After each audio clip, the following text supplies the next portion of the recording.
With the Trump administration in power, Israeli politicians have been celebrating this new opportunity, ramping up settlement projects. Some of these are even financed by Trump's own son-in-law, rumored to be the president's pick to broker so-called peace in the region. Can I reveal, Jared, how long we've known you?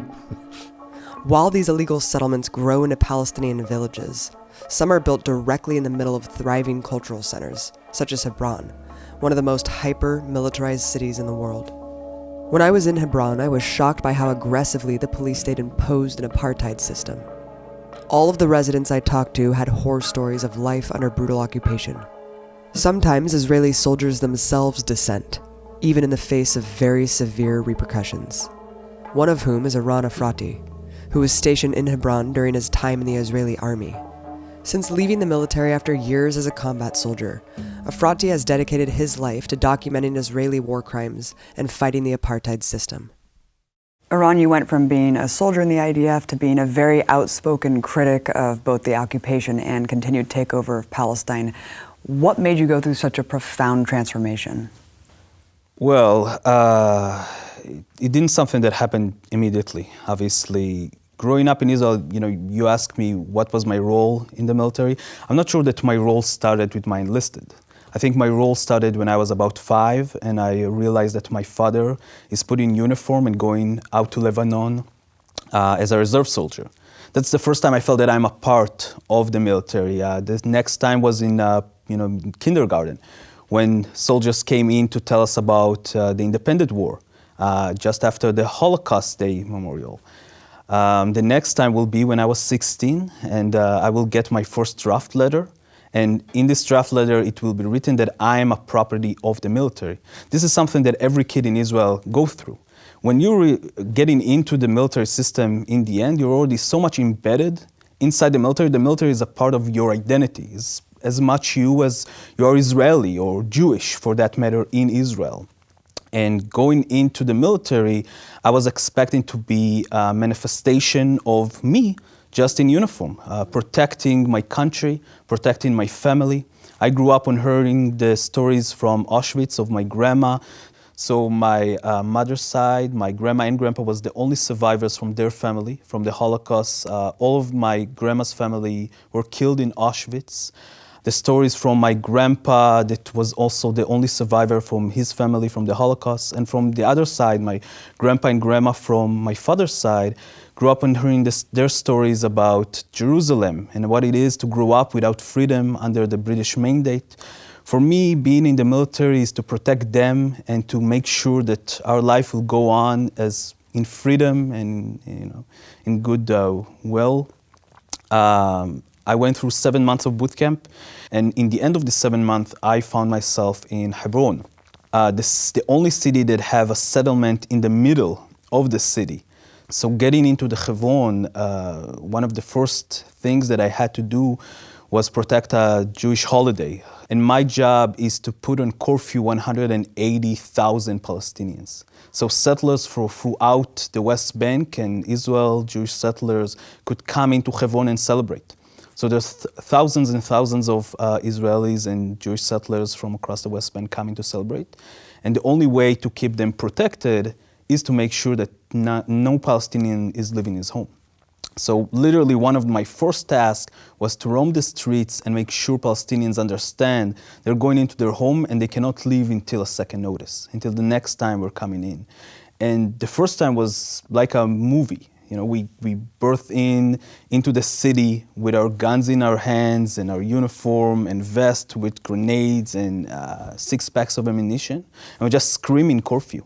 And you see the chaos. You see the people just running from place to place, closing down their shops, running home. Because wherever you are when the curfew starts, this is where you're stuck. And you cannot go anywhere else. So you better be at home when we're starting to count the curfew. Now, the official orders to anyone who breaks curfew is shoot to kill. I never did that. I never met anyone who shoot to kill in this process of a curfew. But that was the orders, and they knew it pretty well. They knew what they need to do. This feeling of power at once came as a big confusion to me. I think I wasn't clear if I'm enjoying the power of controlling all of these people, or if I don't understand why kids look at me frightened. Why are they running away when I'm walking into the street? Before my service, I work as an educator. I love kids. So I think I was very confused on why a kid will find me scary. You know, I realize now in perspective, it got to do something with the fact that I have my boots on, my uniform, my helmet, my 6 packs of ammunition, my 2 hand grenades, my M16 in my hand. But I didn't realize that at the time. And I really couldn't understand that. And I think in a very rapid pace, I realized that my job is actually to maintain an apartheid system. Very early on, I understood that the rights that the Jewish settlers have are not the rights that the Palestinians have. I understood that I cannot touch a Jewish settler if he is attacking a Palestinian. The best I can do is call a local police department to come handle it, like I would do at home in Jerusalem. So these Jewish settlers that live in Hebron are living under the same rights that I live in Jerusalem, but the Palestinian next to them, next house over, next building over, sometimes next apartment over, lives under my rule, my military rule. And I can do whatever I want with him. I can take his home as a temporary base for a few hours to a few days to a few weeks. I can decide that I'm arresting the people of the house and tying them up to the fence of my base. If we will get an order to demolish their home or just lock their front door and don't let them out into the street their house is on, a street that only Jewish settlers can walk on and Palestinians cannot. So they have to walk through windows to yards, into the other side, into the Kasbah of Hebron. I think realizing all of that in a very, very early stage in my service helped me understood that someone was lying to me along the way. I didn't feel like I'm protecting anyone. I didn't feel like I'm helping anyone feeling more safe. I felt like I'm terrorizing people. I felt like for the first time in my life, the boundaries between good and bad that I learned as a kid, and obviously I learned that I'm on the good side, was broken. I felt like I am the terrorist. And my job was literally to scare people so they cannot think about acting against the Israeli settlers or the Israeli military. That was actually our defined mission, to make sure that to instill fear in the hearts of Palestinians in Hebron. And that's exactly what we did. I think Hebron is a really intense example of apartheid, obviously. Like you just said, the settlements in the middle of the city, it's extremely visible. You have the cage streets, the ghost town. It's horrifying. Why did you speak up and why did you do what you did knowing that you would suffer such repercussions and potentially be banned from returning back to your country? Well, growing up in Israel, like I said, I believe that I was the good guy. I mean, the story that all of us are being told all around the world is that the very clear difference between good and bad people are there. You learn about the Holocaust growing up. I saw my grandma screaming in the middle of the nights, memories from Auschwitz in our mind, memories to our family. I knew that I am going to be a good human being. You know, in the age of 15, 16, I began being almost obsessed with trying to understand the Nazi side in the Holocaust. Not only to hear the stories of the victims, of the Jewish victims and any other victims from the Holocaust, but to try to understand how can a Nazi soldiers get up in the morning, give his kids a kiss, his wife a hug, and go out to the camps and do his job. I just couldn't understand that. And when I got into the occupied territories, for the first time I understood how can there be a contradiction inside yourself. As a human being, you could do your job and be a one person at home, be a loving, caring boyfriend or a son or a brother, and in the same time hold people under a regime so oppressed that people are dying not from only your bullets, but the amount of calories being entered into their territory, like in Gaza, from depression or sickness. This realization during my time as a soldier of me on the right side of history gave me this urge that something have to be done, something have to be spoken. understanding that nothing is really changing from inside, that you have to step outside and start talking with the world about what's going on. And that's the only way you can live in a place, not only for Palestinians, but for me as well. I don't want to live in an ethnocracy. I don't want to live in an only Jewish state that values privileged Jewish life on every other life. This urges me to understand that I want my kids to grow up in a place when they don't have to oppress anyone, they don't have to be soldiers. I guess that's what pushed me to do what I'm doing. Your humanity.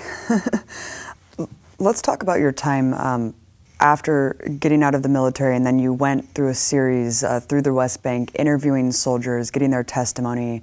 Talk about some of your experiences there that cemented your belief system now and opened your mind a little bit more. I think after I left the military, I was still under the impression that the things that I was going through were my personal experience. I understood that I do not believe in the things that I was doing. I understood that I was lied to, but I still didn't have the conviction that what we're doing is on a large scale. And leaving the military and starting interviewing soldiers really, I think, made me understand that there's a systematic oppression that is taking place in the occupied territories. Eran, let's talk about Elor Azaria, the soldier who just got convicted of manslaughter. He executed an unarmed Palestinian man laying in the street, of course, in Hebron, on camera. Israel, of course, is touting this as accountability, right? Justice. What is your reaction to the verdict and, just the case in general? Well, I think the Elor Azaria case had to be understood by a few contexts. The first one is the context of Israeli military practice of executions and targeted killing, and also confirming a kill, what Elor Azaria did on the Palestinian in Hebron, are all practices that are alive in the military system, in the even police system or Mossad. It's illegal to continue doing execution. It's the middle of the previous decade, in the 2000s. But then something very interesting started. I am, in my previous role as a researcher into the Israeli military, I was taking testimonies from many soldiers. And one of the soldiers I'm reaching to is a soldier from a semi-elite unit called, in Hebrew, Duvdevan, Cherry in English. And he's telling me a story about how he's serving after this new rule from the Supreme Court has been mandated, and they cannot do targeting and killing anymore. And how their officer is gathering the unit together and telling them, we're going to go out tonight to capture this person. Is highly dangerous. What we're going to do is we're going to come in 5 or 6 people's unit into their home in the middle of the night, break in quietly, go up to his bedroom, go into his bed, and point a gun into his head. Now, if he just wake up and surrender, we're taking him into the base. But if he scream, you shoot him in the head. If he lift his blanket, you shoot him in the head. If he lifts his hands or legs or trying to do any movement, you shoot him in the head. Now, because we understand as rational human beings that no human being can wake up in the middle of the night with a gun into his head and not scream or move, we understand these orders as an execution orders that bypass the Supreme Court order. And instead of saying we're going to execute this person, they're saying we're going to arrest this person, but if we feel there's some kind of danger, maybe you have a gun in his bed, maybe he will scream for help, we execute him. So execution is something that is very much alive. I continue to interview dozens of this Cherry unit that tells the same story about different cases, but the same exact practice in the occupied territories. They knew that this is what they're supposed to do. They knew that they were going into homes in the middle of the night to execute people. In October 2015, the latest intifada is starting, and even the official rules of not executing human beings are going off the window. From the prime minister, into ministers, into media people, everybody is talking about it from left to right, about you shoot to kill. If you see a girl with scissors next to you, you shoot to kill. Executions are very much alive in the Israeli military, the Israeli police, the Israeli discourse. People are calling for executions. People are calling for not only executions on, what they call terrorist or resistant people, Palestinians that are running at you, but they're calling for revenge. And when Elior Azaria doing what he does, he doing it after he heard it, this specific order of executions every, what they call a terrorist, from every section of the Israeli society. We wouldn't be talking about Elazar Azaria if the execution wasn't on a film, let's be honest. I mean, like you said, this is commonplace, this is systematic, it's institutionalized.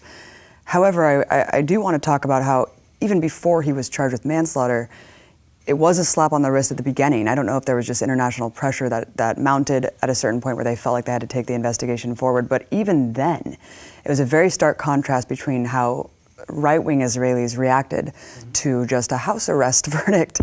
Then let's say people hear when a police officer shoots and executes an unarmed black man, and usually you have protests in the street against the police trying to get accountability. There in Israel, it seemed like there was mass rallies in support of Elazar Azaria. You know, of course, it's not surprising. Israel is selling this idea of the soldiers are more important than anything. The soldiers are more important than the life of Palestinians. Not only the life of soldiers, the soldiers' identity, security, feelings are more important than a Palestinian life. The easiness, the comfortable of people going out to the street and defending every case of manslaughtering that was captured on tape, that is clear that his life is not in danger, they contradict everything that we are being told. And yet, Israelis are saying in a very clear voice, not only that we don't believe in that, not only that we will oppress Palestinian and will act as much as, do whatever we want, but in a very specific way saying, don't confuse us with the idea of moral or right or wrong. Whatever soldiers do in the occupied territories are right. Whatever we're doing is the correct thing. I wanted you to talk specifically about the culture within the Israeli military that fosters anti-Arab sentiment and racism, essentially.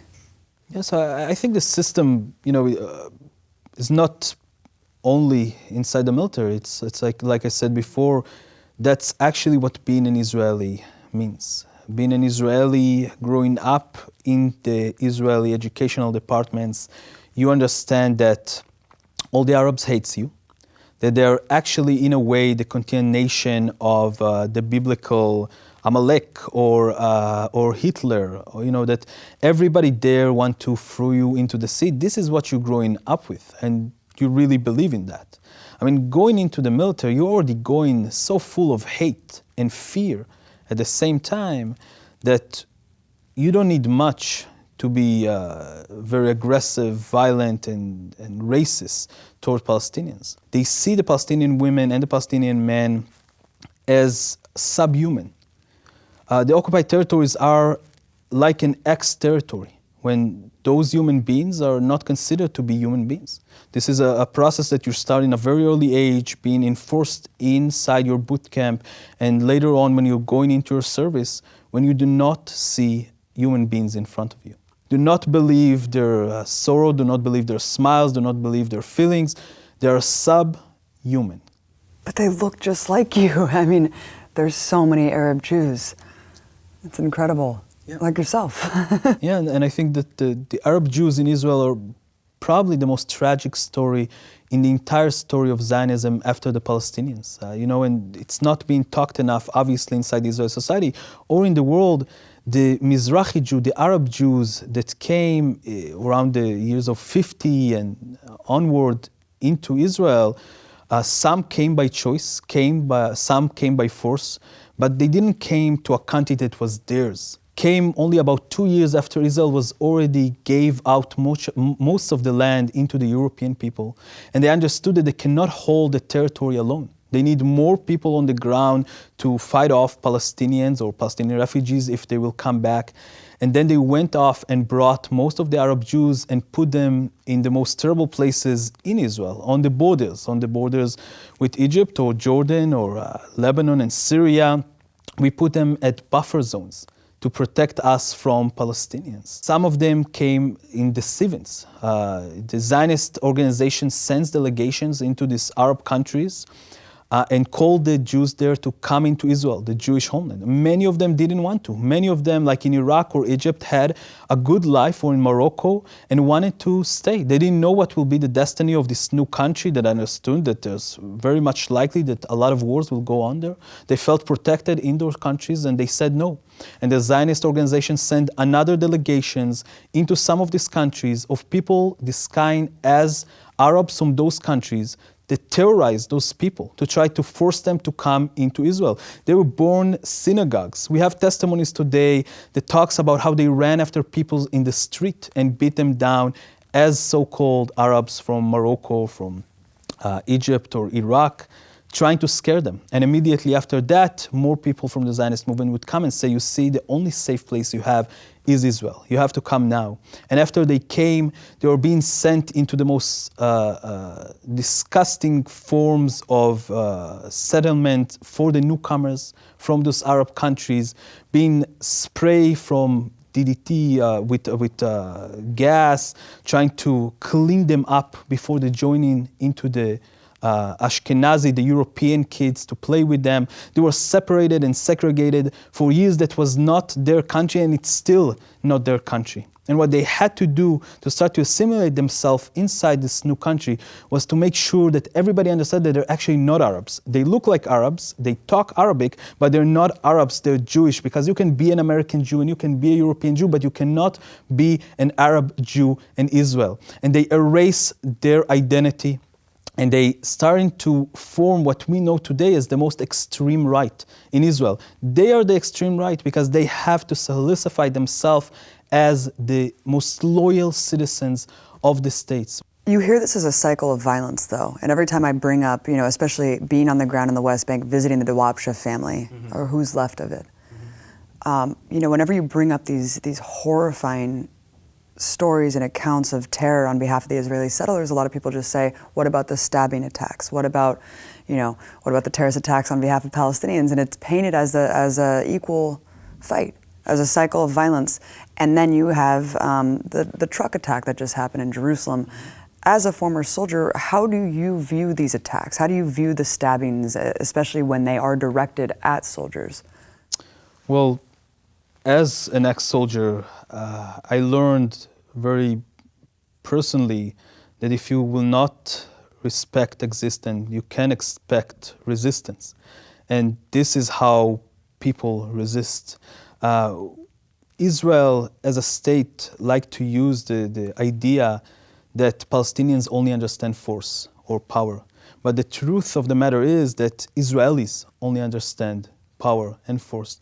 Every other attempt from Palestinians to try to negotiate this situation in a diplomatic way was countered by more attacks, more oppression, and more occupation, more stealing of the land, more destroying of homes, more settlements being built. We decided to call going into the UN a diplomatic terrorism, and to go into the ICC, international terrorism.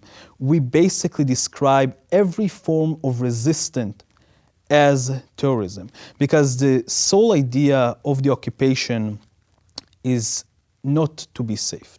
The sole idea is to create an ethnically cleansed piece of land only for Jewish people, with Palestinian workers. Of course, some Palestinians can stay and do stuff for us, but this is our land. What people maybe don't understand is that Israel is creating the conditions into the situation of constantly having to protect yourself. We're creating this situation by oppressing millions of people into a phase where they have no other choice by resist. So many of these people lost a family member, had been to prison or lost someone in prison, and understood that nothing could be changed. Because the truth is that Israel do not hear the diplomacy. Israel do not hear the calls of Palestinians for equality.